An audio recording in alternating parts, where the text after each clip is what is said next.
Hi guys, welcome back to Quick Guide. I'm back with another video, and in today's video I'm going to teach you how to audio or video call on WhatsApp. For this, firstly open up your WhatsApp app. As you open your WhatsApp, if there is a particular person that you want to search for in audio call, tap on the message button on top right corner. And what you can do is search for a contact here. I am gonna randomly search for a particular contact on my phone.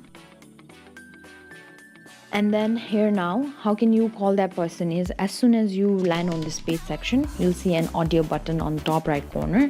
You simply tap on it in order to make the call. And here you can see that your call is now being delivered to other party. And as soon as the call has been received, you can either audio call or you can simply tap on video call option, and then you'll be directed towards a video call. Or else what you can do is you can also see a video call option beside the audio call option, so you can tap on it and directly go for a video call option with a particular person. So this is how you audio and video call on WhatsApp. I hope this video was helpful to you. Don't forget to like, share and subscribe to the channel.